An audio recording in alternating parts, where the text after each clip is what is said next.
Wait, wait, wait, wait, wait, wait, wait, wait, wait, wait, wait. Get up, get up.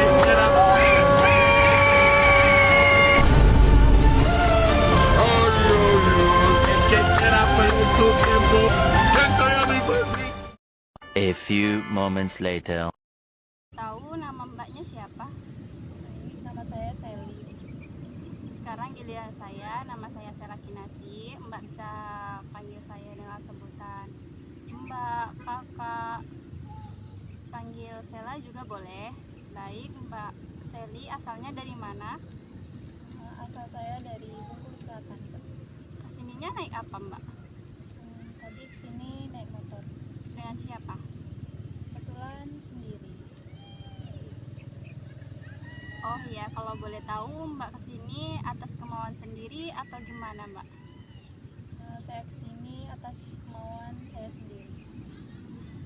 Baik, apakah Mbak pernah melakukan sesi konseling sebelumnya? Belum, baru pertama kali. Belum ya. Jadi kita akan melakukan posisi konseling. Konseling itu nanti seperti ini saja, kita saling berbicara tatap muka. Tujuannya agar yaitu untuk memecahkan masalah yang sedang Mbak alami agar cepat selesai dan mendapatkan jalan keluarnya. Mbak silakan mengeluarkan semua unek-unek yang Mbak rasakan. Mbak silakan terbuka, menceritakan semua masalah yang Mbak alami dan akan kami terima. Tenang saja, rahasia Mbak akan terjamin. Di sini tidak akan ada hal yang diinginkan selama proses konseling ataupun sesudah proses konseling. Bisa kita lanjut Mbak sebelumnya? Bisa. Baik Mbak, proses konseling ini kita akan lanjutkan selama 30 menit ke depan. Nanti Mbak akan menceritakan, mengungkapkan mengenai apa yang Mbak rasakan saat ini. Apakah Mbak paham sampai sini? Paham. Baik, kita mulai saja ya Mbak. Boleh Mbak ceritakan apa yang sedang Mbak rasakan saat ini? Baik, saya sekarang ini sedang kecewa, sedih, pokoknya campur aduk, Mbak. Kecewanya itu dalam hal apa Mbak? Kecewanya itu dalam hal kemarin tuh sempat ribut dengan teman. Ini teman satu kos juga teman satu kelas. Yang awalnya sebelumnya kami itu pernah dekat. Itu kalau boleh tahu Mbak, selama udah berapa lama Mbak merasa kecewa sama teman Mbak? Yaitu sebenarnya kejadiannya itu sudah lama sih Mbak, tapi sekarang itu kayak masih nyangkut aja di pikiran saya karena kan sering ketemu juga tuh satu kelas. Kalau untuk dengan kawan atau teman satu kos itu udah baikan dan udah seperti semula lagi kan, tidak ada masalah lagi. Cuman kalau sama yang teman satu kelas itu kayaknya kalau untuk berteman dekat lagi kayaknya tidak Mbak, soalnya saya sudah terlanjur sakit hati dengan perkataan dia. Kalau boleh tahu Mbak merasa kecewa itu bermasalah tuh kapan Mbak? Itu permasalahannya itu pada saat semester 2 kalau nggak salah Mbak. Sekarang saya semester 4. Oke Mbak, di kelas itu berarti ngomong nggak Mbak kalau sama dia kalau misalnya ketemu di kelas? Saya ketemu sama dia itu kalau ngomong seperti biasa, seperti awal masuk dekat enggak Kak. Tapi kalau misal dia ngajak ngomong karena mungkin kepentingan kelas, saya ngomong, tidak saya diam. Berarti dia sering ngomong sama Mbak ya? Enggak juga sih Mbak. Saya ngomong, tidak saya diam. Berarti dia sering ngomong sama Mbak ya? Enggak juga sih Mbak.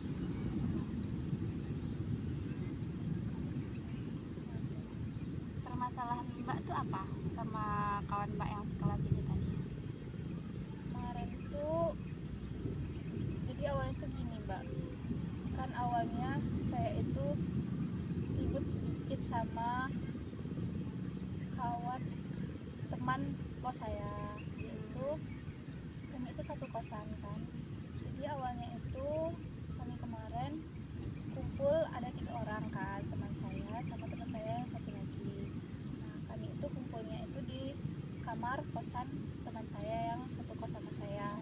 Terus pas itu sekitar jam 12 malam kemarin, teman begitu kan, takut malu sama pasangan teman kami yang satu lagi tadi yang belum pergi. Padahal kalau sudah ditanya sama teman kami yang satu itu, dia itu katanya tidak dengar saya teriak karena terkejut tadi itu kan. Jadi karena dia teman saya yang satu kos ini melontarkan kata-kata yang sampailah pasangan teman saya itu.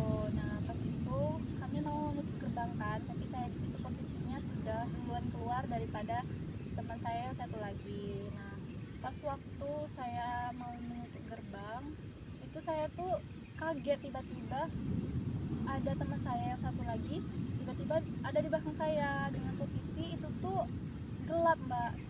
Jadi tuh kira saya apa, karena dia juga tidak memakai kunci rambut juga kan ya, saya takut lah jadinya.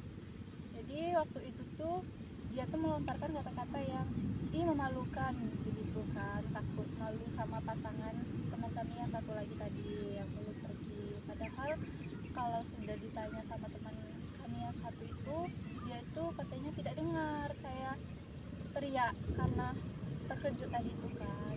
Jadi karena dia tapi tidak disangka-sangka pas waktu itu teman satu kelas saya ini tadi mungkin memanfaatkan situasi kami ribut tadi tuh kan. Dia menanyakan kepada teman satu kelas saya mana saya kan, biasanya kan kami berdua berangkatnya, terus dia menceritakan mungkin. Terus dari situ kayaknya teman satu kelas ini tadi juga memusuhi saya mbak, tapi saya nggak tahu kenapa dia sampai ikut-ikutan juga. Padahal emang sih sempat kami kemarin tuh ada permasalahan, dia ngechat saya karena dia tersinggung katanya saya meninggalkannya di perpustakaan. Itu awalnya kami kemarin pergi ke perpustakaan berempat tuh kan, saya, teman kelas saya berdua orang termasuk dia itu sama teman cowok yang satu lagi. Nah terus teman kos saya sama temennya yang lain itu sudah duluan ke perpustakaan karena sebelumnya kami tadi rapat organisasi kan berempat itu. Jadi kami datang ke perpus bersama-sama untuk cari buku. Nah pas waktu di tangga itu mau naik tangga, saya itu melihat lihat teman kos saya tadi kan. Jadi saya ingin menghampiri, tapi tidak disangka-sangka teman kelas saya yang bermasalah sama saya ini tadi tuh menganggap bahwasannya saya ini ambisi meninggalkan temannya. Padahal di situ mbak posisinya dia itu tidak sendiri mbak. Saya sama teman saya yang satu lagi yang cewek itu sudah duluan kan kemarin tuh, sudah duluan dikit tapi tidak barengan gitu. Sedangkan dia itu di belakang sama teman kami yang satu lagi yang cowok. Nah tapi tidak disangka-sangka ya dia marah sama saya kan. Terus sampai situ belum dia mengatakan kepada saya apa dia tersinggung atau gimana. Terus pada saat mungkin pas balik kapannya, pokoknya ada itu dia ngechat saya kan, bahwasanya dia mengatakan bahwa dia itu tersinggung kepada saya banyaklah. Dia mengatakan saya ambisi lah, pokoknya kayak mencaci maki itu bukan, tapi pokoknya ngata-ngatain begitu ya kak. Terus saya di sana merasa kok sampai melebar sampai situ kan, padahal cuman permasalahannya di perpustakaan saja kan mbak. Jadi saya agak nggak nyangka juga sih sebenarnya, padahal sebelumnya awalnya saya itu cukup baik sama dia. Saya jemput dia ke kampus, bukan saya tidak ikhlas bukan mbak, tapi maksud saya itu saya kan tadi kan sudah baik kepada dia, tapi kenapa ada satu kesalahan saya itu pun tidak disengaja, kenapa dia seperti itu, seperti memanfaatkan situasi mbak. Padahal waktu kejadian itu kemarin kan posisinya kami itu sudah saling bermaaf-maafan begitu kan Mbak. Jadi pada saat aku ada masalah sama teman kos tuh, dia juga ikut-ikutan begitu. Jadi saya sekarang cuma tahu aja sih Mbak, oh dia itu kalau temenan kayak gitu. Cuma rasa sakit hati itu masih ada sih Mbak sampai sekarang, apalagi setelah kejadian itu dia itu selalu ngomongin saya dari belakang, sedangkan saya tadi kan sudah baikan tuh sama teman kos saya. Nah teman kos saya ini sedikit menceritakan kepada saya bahwasanya dia itu selalu ngomongin saya di belakang saya kan. Ini padahal saya itu tidak pernah berhubungan lagi sama dia, kontaknya pun sudah saya hapus, pertemanan di Facebook itu sudah saya hapus, tinggal di Instagram lagi karena saya tidak mau menghapusnya, takut dia gimana gitu lagi kan, menimbulkan masalah baru. Ada nggak dia tuh klarifikasi sama Mbak gitu, ngomong atau gimana, dia tuh sebenarnya dia nggak suka Mbak tuh awalnya gimana kayak gitu?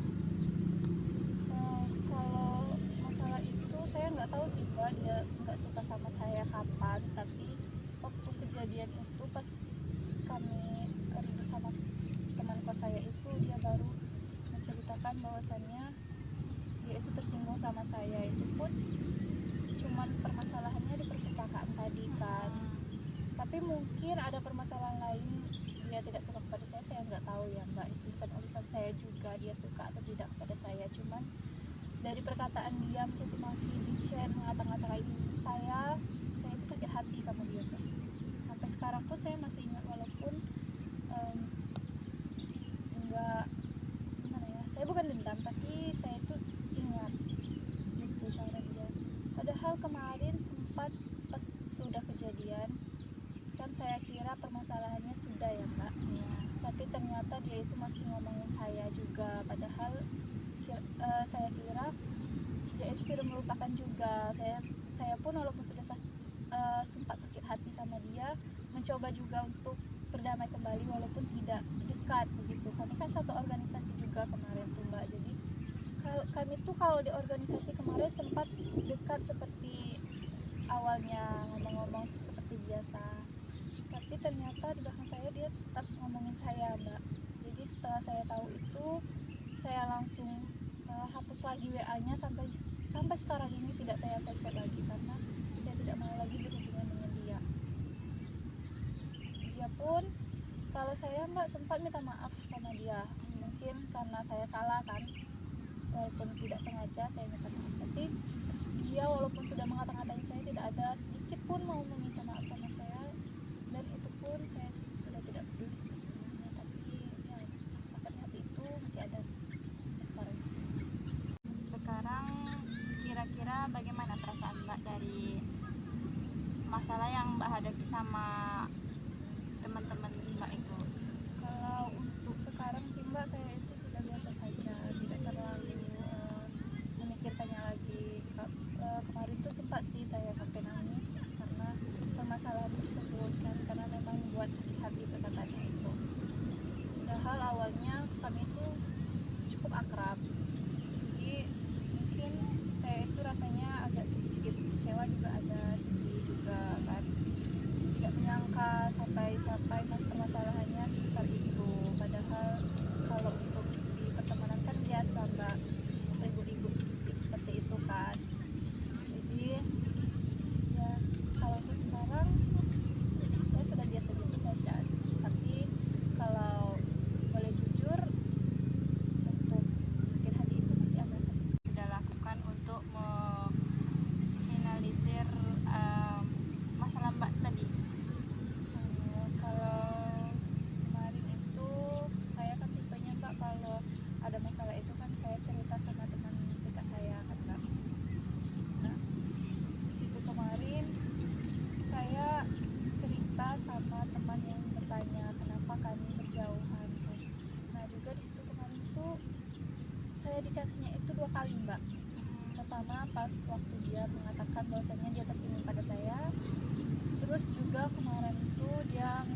berjauhan, padahal kemarin kan sempat akrab, satu circle lah ibaratnya begitu di kelas kan Mbak. Terus dia mata-matai saya lagi, tapi saya tidak membalas Mbak semua itu. Cuman ya nggak tahu juga sih Mbak sifat orangnya. Ya, kata Mbak tadi tuh menghindari kan. Nah kalau misalnya tidak sengaja tuh ketemu di mana gitu, apa Mbak masih mau menyapa dia atau gimana Mbak? Kalau itu sih tentunya masih mau ya Mbak ya, karena saya itu tadi kan bukan orang yang tipenya kalau misalnya masalah sama orang itu, kalau orang itu berbicara dulu sama saya ya saya jawab Mbak. Saya tidak akan mungkin mendiamkannya atau tidak mungkin berbuang muka lah Mbak. Nah, saya masih menyapa dia. Tapi kalau dia duluan ya, kalau saya duluan enggak. Tergantung konteksnya juga. Ya, berarti dari masalah Mbak ini tadi, masalah dari pertemanan ya Mbak.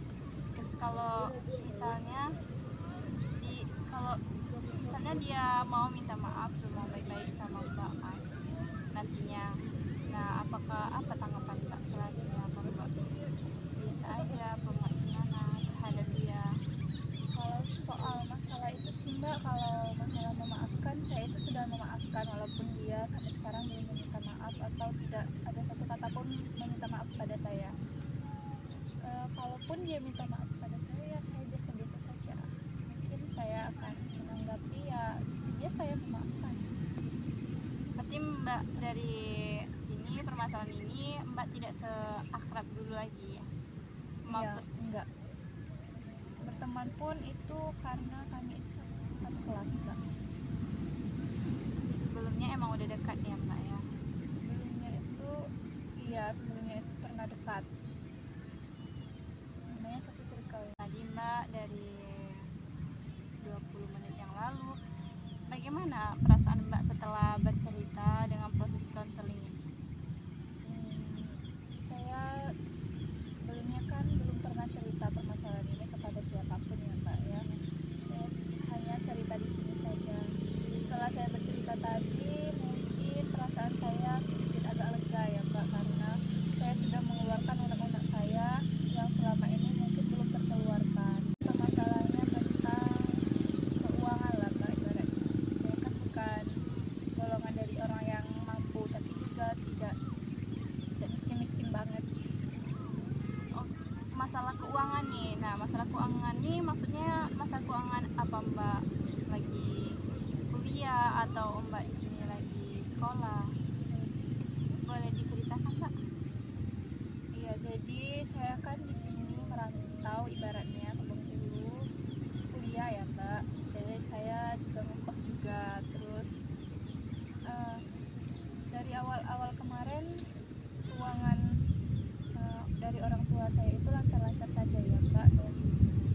Semester 1, semester 2 itu masih aman karena mungkin pengeluaran masih sedikit ya Mbak. Terus ini dari semester 3 kemarin semester 4 kan mulai pengeluaran agak sedikit banyak ya Mbak.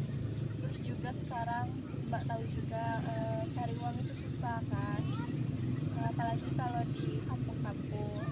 Jadi saya itu kadang merasa tidak enak mau meminta uang kepada orang tua. Juga orang tua kadang ngomong kayak nyari duit itu susah banget ya sekarang, sedangkan kebutuhan saya itu mau tidak mau kan harus meminta dari orang tua saya. Terkadang saya itu rasanya mau nangis Mbak, karena melihat kadang orang tua saya sakit tapi masih diusahakannya kerja untuk mencari uang untuk mengiringi saya yang ada di sini kan. Sampai-sampai kadang tuh orang tua saya itu mengirimkan uang pada saya, uang yang ada di rumah itu dikirimkan semuanya kepada saya. Mereka pernah bilang juga nggak apa-apa mereka nggak pegang duit di rumah asalkan saya selalu pegang duit Mbak, karena posisinya kan saya sendiri di sini. Jadi orang tua saya itu selalu mengutamakan saya. Terus rasanya itu kayak gimana ya Mbak, sakit ya kalau melihat perjuangan orang tua kita seperti itu untuk menyekolahkan. Terus tuh kadang selalu overthinking, bisa nggak ya saya membalas semua kebaikan orang tua saya ke depannya, bisa nggak ya saya menjadi kebanggaan untuk orang tua saya ke depannya. Jadi itu semua selalu menjadi beban pikiran untuk saya, Mbak. Apalagi saya kan anak pertama juga, Mbak, jadi otomatis setiap anak pertama itu akan menjadi harapan untuk kedua orang tua kan, Mbak.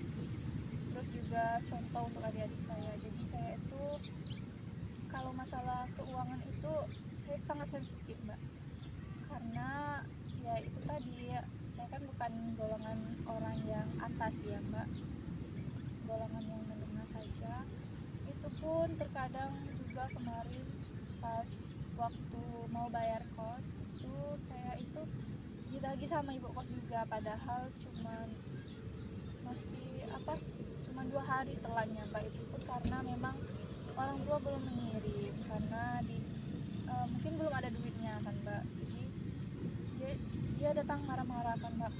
Ibu kos saya itu marah-marah dia.